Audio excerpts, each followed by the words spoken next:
नमस्कार दोस्तों, मेरे चैनल वंदना सिंह ऑफिशियल में आपका बहुत बहुत स्वागत है। आज हम बात करेंगे ऋषि पंचमी व्रत के बारे में कि ऋषि पंचमी का व्रत क्यों किया जाता है और कैसे किया जाता है, इसमें क्या क्या पूजा सामग्री होती है और इस व्रत की कथा क्या है। धार्मिक मान्यताओं के अनुसार स्त्रियों को रजस्वला होने पर पूजा पाठ और धार्मिक कार्यों की मनाही होती है, लेकिन जाने अनजाने में अगर हमसे कोई पूजा अर्चना का सामान स्पर्श हो जाए, कोई गलती हो जाए तो उसके प्रायश्चित के लिए व्रत किया जाता है। भादो माह के शुक्ल पक्ष की पंचमी तिथि को ऋषि पंचमी व्रत रखा जाता है। इस साल ऋषि पंचमी का यह पर्व 20 सितंबर को है, मतलब आज है। मान्यता के अनुसार यह दिन विशेष रूप से भारत के ऋषियों के सम्मान के लिए समर्पित है। इस दिन में ब्राह्मणों को दान दक्षिणा देने का बहुत ही महत्व है। साथ ही ऋषि पंचमी के दिन व्रत करने से हमारे जाने अनजाने में की हुई जो गलतियाँ होती हैं उनसे माफ़ी मिल जाती है। ऐसे में चलिए जानते हैं कि ऋषि पंचमी व्रत के बारे में क्या क्या जरूरी बातें। दोस्तों, ये दिन मुख्य रूप से सप्त ऋषियों को समर्पित है। धार्मिक कथाओं के अनुसार ये 7 ऋषि हैं: वशिष्ठ, कश्यप, अत्रि, जमदग्नि, गौतम, विश्वामित्र और भरद्वाज। साथ ही मान्यता है कि इस दिन गंगा स्नान करने से सभी प्रकार के पापों से मुक्ति मिलती है और इन सातों ऋषियों का आशीर्वाद मिलता है। दोस्तों, भविष्य उत्तर पुराण की ऋषि पंचमी की कथा है कि युधिष्ठिर ने प्रश्न किया कि हे देवेश, मैं आपके श्रीमुख से अनेकों व्रतों का मैंने श्रवण किया है। अब आप कृपा करके पापों को नष्ट करने वाला कोई उत्तम व्रत सुनाएं। राजा के इन वचनों को सुनकर श्री कृष्ण जी बोले, हे राजेंद्र, अब मैं तुमको ऋषि पंचमी का उत्तम व्रत की कथा सुनाता हूँ, जिसको धारण करने से स्त्री समस्त पापों से छुटकारा प्राप्त कर लेती है।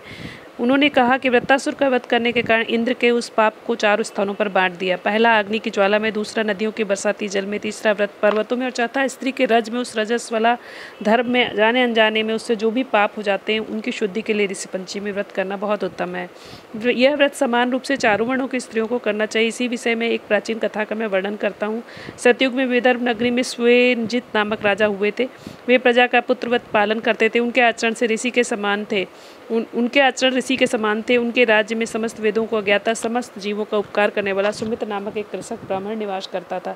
उसकी स्त्री जैसी पतिव्रता थी। ब्राह्मण के अनेक नौकर चाकर भी थे। एक समय वर्षा काल में जब वह साध्वी खेती के कामों में लगी थी, तभी वह रजस्वला हो गई। हे राजन, उसे अपने रजस्वला होने का भास हो गया, किंतु उसके बावजूद भी वह घर गृहस्थी के कार्यों में ही लगी रही। कुछ समय के पश्चात दोनों स्त्री पुरुष अपनी अपनी आयु भोग कर मृत्यु को प्राप्त हुए। तो अपने ऋतुदोष के कारण कुतिया बनी और सुमित को रजस्वला स्त्री के संपर्क में रहने के कारण बैल की योनि प्राप्त हुई। क्योंकि ऋतुदोष के कारण उन दोनों का और कोई अपराध नहीं था, फिर भी उन दोनों को अपने पूर्व जन्म का समस्त विवरण याद रहा। वे दोनों कुतिया और बैल के रूप में रहकर अपने पुत्र सुमित के यहाँ पलने लगे। सुमित धर्मात्मा था और अतिथियों का पूर्ण सत्कार किया करता था। अपने पिता के श्राद्ध के दिन उसने अपने घर ब्राह्मणों को जमाने के लिए नाना प्रकार के भोजन बनाए। उनकी स्त्री किसी काम से बाहर गई हुई थी। एक सर्प ने आकर उस रसोई के बर्तन में विष उड़ेल दिया। सुमित की माँ कुतिया के रूप में बैठी हुई देख रही थी, अतः उसने अपने पुत्र को ब्रह्म हत्या के पाप से बचाने की इच्छा से उस बर्तन को स्पर्श कर लिया। सुमित की पत्नी ने कुतिया का कृत्य देखा तो उससे सहा न गया और उसने एक जलती लकड़ी कुतिया को मारी। वह प्रतिदिन रसोई में जो जूठन आदि शेष रहता था उस कुतिया के सामने डाल दिया करती थी, किंतु उस दिन से क्रोध के कारण वह फिर उसने कुतिया को खाना नहीं दिया। जब रात को भूख से व्याकुल होकर कुतिया अपने पूर्व पति के पास जाकर बोली, हे नाथ, आज मैं भूख से मरी जा रही हूँ। वैसे तो रोज ही मेरा पुत्र खाने को देता था, मगर आज उसने कुछ नहीं दिया।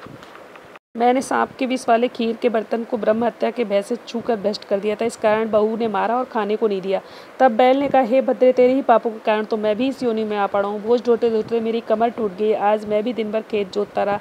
मेरे पुत्र ने भी आज मुझे भोजन नहीं दिया और ऊपर से मारा भी खूब है। मुझे इस कष्ट को देकर स्वाद को व्यर्थ ही किया है।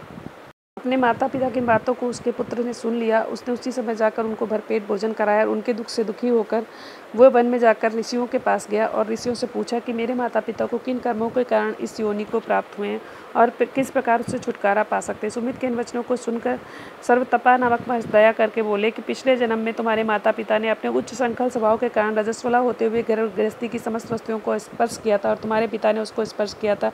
इसी कारण वे कुतिया और बैल की योनि को प्राप्त हुए। तुम उनकी मुक्ति के लिए ऋषि पंचमी का व्रत धारण करो। श्री कृष्ण जी बोले, हे राजन, ऋषि महर्षि सर्वतपा के इन वचनों को सुनकर सुमित अपने घर लौट आया और ऋषि पंचमी का दिन आने पर उसने अपनी स्त्री सहित उस व्रत को धारण किया और उसके पुण्य अपने माता पिता को दे दिया। व्रत के प्रभाव से उसके माता पिता दोनों ही पशु को योनियों से मुक्त हो गए और स्वर्ग को चले गए। जो स्त्री इस व्रत को धारण करती है वह समस्त सुखों को प्राप्त करती है। तो दोस्तों, ये है ऋषि पंचमी की व्रत कथा। देवी देवता को नहीं बल्कि हमारे ऋषि मुनियों पे समर्पित है, सप्त ऋषियों को समर्पित है। तो इसी के साथ ये वीडियो मैं खत्म करती हूँ। दोस्तों, अगर आपको मेरी ये जानकारी पसंद आई हो तो प्लीज़ मुझे कमेंट सेक्शन में ज़रूर लिखें। मेरे चैनल को लाइक करें, सब्सक्राइब करें। आप सबका बहुत बहुत धन्यवाद।